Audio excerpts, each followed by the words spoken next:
Now, on another matter, yesterday the House passed a bipartisan, bicameral government funding agreement that will enable crucial investments in our national defense.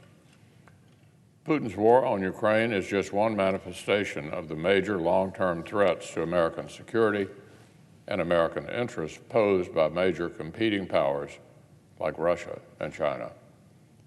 So, absolutely, we must rapidly fund the urgent assistance that Ukraine and our allies along NATO's eastern flank need right now, but we must also make the investments in military modernization that will equip America to achieve peace through strength for years and decades to come. Our military commanders have clearly and consistently told us they cannot rebuild and modernize our military to meet the growing threats if Congress lets defense funding sleepwalk from one continuing resolution to another. The world is a dangerous place. It is growing more dangerous every day. The road to peace runs through American power. We all know it's true, so we have to budget accordingly.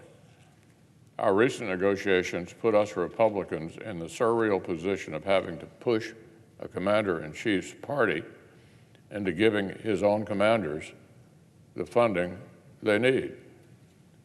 But over many Democrat objections, Republicans made sure this deal gets the job done for our armed forces. The compromise product provides significantly more money than the Biden administration had requested for defense, and significantly less than they requested for non-defense.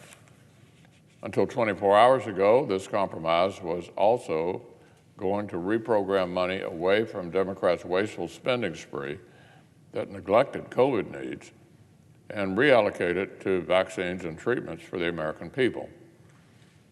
But House Democrats mutinied against Speaker Pelosi. The far left would rather preserve state and local bureaucrats' giant slush funds than fund vaccines and therapeutics for our citizens.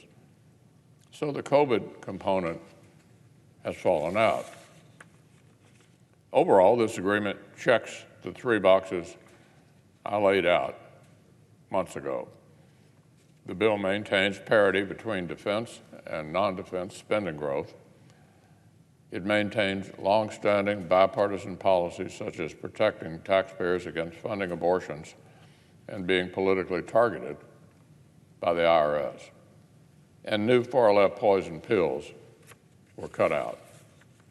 But most urgently, amid this war in Europe, this agreement delivers both the urgent aid the Ukrainians need right now and a down payment on our commitment to keep defending America and global peace in the years to come.